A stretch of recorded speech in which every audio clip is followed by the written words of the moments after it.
नमस्कार मित्रों। मैं अमनदीप सैनी आपका स्वागत करता हूं अपने चैनल एस्ट्रो सत्वा काउंसलिंग सर्विसेज में। तो मित्रों, आज हम बात करेंगे इंट्यूशन। बहुत लोग ऐसा बोलते हैं कि जब हम जन्मपत्री देखते हैं या न्यूमरोलॉजी के थ्रू कोई प्रिडिक्शन लेने की बात करते हैं, या बहुत लोग टैरो रीडर्स के पास जाते हैं पता करने के लिए, या पामिस्ट के पास जाके अपनी हाथ हस्तरेखा दिखाते हैं, तो ऐसा कहा जाता है कि इन सारी चीज़ों में जब एस्ट्रोलॉजर या न्यूमरोलॉजिस्ट या टैरो रीडर जो भी उन चीज़ों में कार्य करके व्यक्ति की हेल्प करने की कोशिश कर रहे हैं, उनकी इंट्यूशन स्ट्रांग होनी चाहिए और वो अपने इंट्यूशन के बेसिस पर भी कई चीज़ों के बारे में व्यक्ति को बता सकते हैं। तो आज हम इसी पर बात करेंगे कि इंट्यूशन का कितना रोल एक्चुअली होता है इन चीज़ों में, कितनी बात ये सही है और किस हद तक इस चीज़ को हमें फॉलो करना चाहिए। तो यदि इंट्यूशन की डेफिनेशन की हम बात करें, इंट्यूशन का मतलब ये है कि the person who knows about something intuitively और इंस्टिंक्टिवली विदाउट एनी रीजनिंग।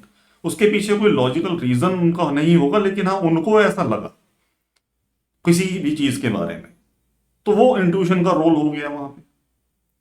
लेकिन इंट्यूशन प्राइमरीली व्यक्ति की अपनी सराउंडिंग्स के बेसिस पे, उसके अपने एनवायरनमेंट के बेसिस पे और अपने पास्ट एक्सपीरियंसेस के बेसिस पर धीरे धीरे एक रूप लेती है, या कोई ऐसी धारणा, कोई ऐसी भावना जिसके बेसिस पर व्यक्ति अपने कुछ निष्कर्ष निकालकर आगे बताने की कोशिश करता है, उसको इंट्यूशन का नाम दे दिया।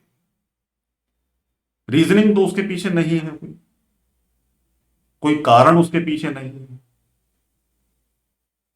तो यदि हम प्रिंसिपल बेस्ड एस्ट्रोलॉजी की बात करें, आप यदि प्रिंसिपल अप्लाई करते हैं, उस प्रिंसिपल की एप्लीकेशन के पीछे इंट्यूशन का कोई रोल नहीं है। लेकिन यदि प्रिंसिपल्स मालूम नहीं है और अप्लाई कैसे करने उनके बारे में जानते नहीं है, तब डेफिनेटली कुछ ना कुछ बातों का सहारा हमें डेफिनेटली लेना पड़ेगा।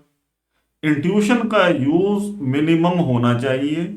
इंट्यूशन का रोल कोई नहीं है एक्चुअली हॉरोस्कोप एनालिसिस में, तब जबकि आप प्रिंसिपल्स को समझ के आगे बढ़ते हैं। एक एग्जांपल लीजिए, यदि बच्चा क्लास में, स्कूल में मैथमेटिक्स पढ़ता है, तो उसमें इंट्यूशन का क्या रोल? बच्चा साइंस पढ़ता है, उसमें इंट्यूशन का क्या रोल है? जो प्रिंसिपल्स पढ़ाए जाएंगे, जो फॉर्मूले समझाए जाएंगे, उनको अप्लाई करना है और एक आंसर निकालना है।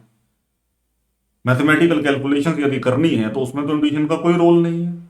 और सेम ही चीज हमारी यहाँ जन्मपत्री के साथ आती है कि हमें कैलकुलेशन करके प्लैनेटरी प्लेसमेंट निकालनी है और उनकी एक सिग्निफिकेशंस हैं जिनके थ्रू हम एनालिसिस निकालते हैं, उनको जो है आपस में उनका फ्यूजन करके या उनको सिंथेसाइज करके, इन अदर वर्ड्स अगर हम बोले, तो वहां पर इंट्यूशन का कोई रोल है नहीं। लेकिन यदि प्रिंसिपल अप्लाई करने नहीं आते, प्रिंसिपल कौन से हैं, कैसे निकालना है, कैसे देखना है, कैलकुलेशन को कैसे आगे बढ़ाना है, तो फिर आगे क्या कहा जाए? वहां पर तो अब आंसर तो देना है कुछ ना कुछ, तो इंट्यूशन के बेसिस पे दे दिया गया। कितना सही होगा, कितना गलत होगा, व्यक्ति की जीवन और मरण का स्थिति बन जाती है कई बार। तो कोई नहीं चाहेगा कि मेरे जीवन के साथ एक्सपेरिमेंट किया जाए। तो कहने का मतलब कि एक छोटा सा पॉइंट, कि इंट्यूशन का रोल मिनिमम रखना चाहिए, कोई इसका स्थान नहीं होना चाहिए हॉरोस्कोप एनालिसिस में। आप प्रिंसिपल्स को समझिए, प्रिंसिपल्स को अप्लाई कीजिए, उसके बेसिस पर अपनी कैलकुलेशन को आगे बढ़ाइए और एक निष्कर्ष निकालिए। दूसरी चीज होती है कि जब हम किसी नोन व्यक्ति की कुंडली देख रहे होते हैं, तब हम बायस्ड भी बहुत ज्यादा होते हैं, क्योंकि उनके बारे में हमें बहुत कुछ पता होता है। मजा तब है जब हम किसी अननोन व्यक्ति की डिटेल हमारे पास आए और हम एनालाइज करके, प्रिंसिपल्स को अप्लाई करके जब कुंडली का निरीक्षण करें और उसके बाद हम बताएं कि इन व्यक्ति के जीवन में इन क्षेत्रों के साथ रिलेटेड जो विषय हैं, उनसे रिलेटेड समस्याएं होने की संभावना है, या इस क्षेत्र में ये तरक्की करेंगे। वो जो आपकी रीडिंग होगी एक अननोन व्यक्ति के लिए वो ज्यादा परफेक्ट होगी। नोन व्यक्ति के केस में आप बायस हो सकते हैं।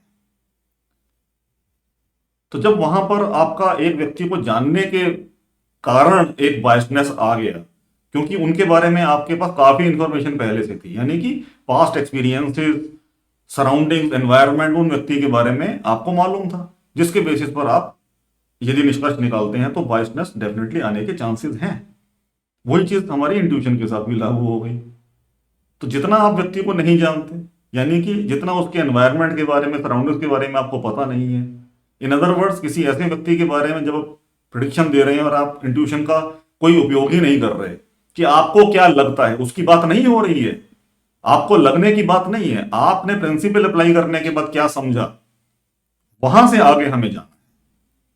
तो इंट्यूशन का एज सच कोई रोल नहीं है, प्रोवाइडेड आप प्रिंसिपल बेस्ड एनालिसिस की तरफ बढ़ रहे हैं।